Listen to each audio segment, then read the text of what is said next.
Degradation caused by deforestation and human settlement can turn an environment rich with fortune and beauty to mere memories. Our special feature tonight, our reporter Abigael Chira focuses on a land that once flowed with fresh water and green vegetation, but is now a shell of its former self. Here is that particular story. Elgeyo Marakwet, a land that once held so much beauty and hope for Kenya and the tourism sector. The escarpment that once offered a range of flora and fauna will soon be a forgotten story if caution is not taken to control the wetlands. Haphazard human settlement and farming over the years have been the greatest cause of deforestation. For the past 20 years, landslides have killed up to 500 people and left thousands landless.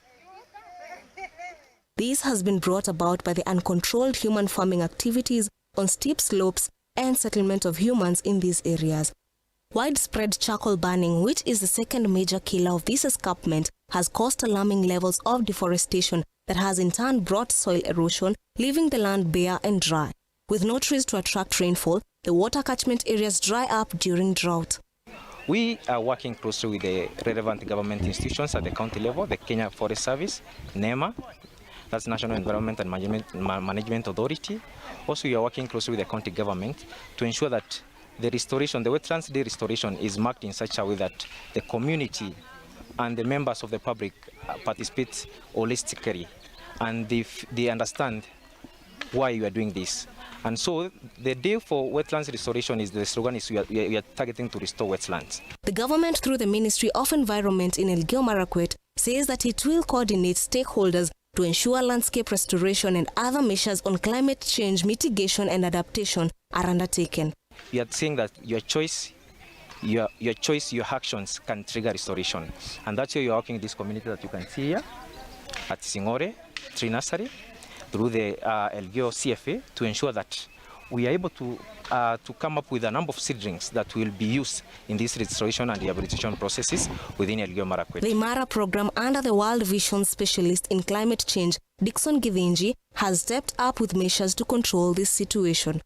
With a plan to plant trees to restore destroyed wetlands, the World Vision has collaborated with schools to plant trees and create awareness to locals on the importance of preserving wetlands. For us, as our IMARA program, we have identified a number of degraded locations within Singore Forest and also in water catchment areas that will be restored. And one of them is Singore Dam that supplies the water to the lower sides of Emso Ward and also Sambirili Ward.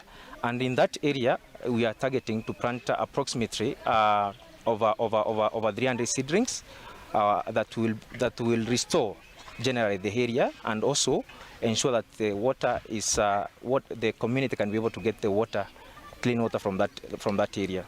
In Kanyaru's area, West Pokot Sub-County, we meet 70-year-old Charles Chemaswat, who explains how he found streams flowing from his farm recently, which the government has rehabilitated to support the local residents. This lane of water now running was after some time.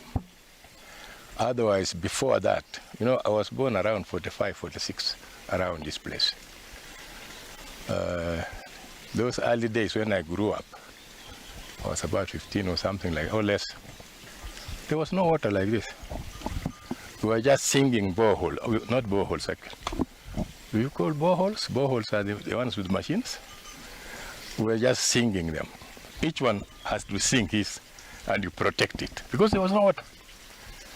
But when the insecurity erupted in this place, people have been running out. They go for some time, they come, they go for some time. But the last one, when we went for a long time, that was in 70s up to quite recently. The whole place generated now some woodlands, a lot of grass. And this water, all of a sudden, we found a swamp here, where we were singing the holes. We found a swamp. And that is now what the catchment area is.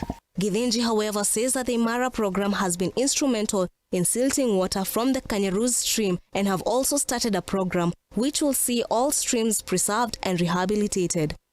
Well, it is clear that all hope is not lost for this beautiful escarpment. With a little push and effort to take it back to the globally famed beautiful scenery, Kenya will not only benefit from its food and peace, but also its revenue through tourism. For Look Up TV, my name is Abigail.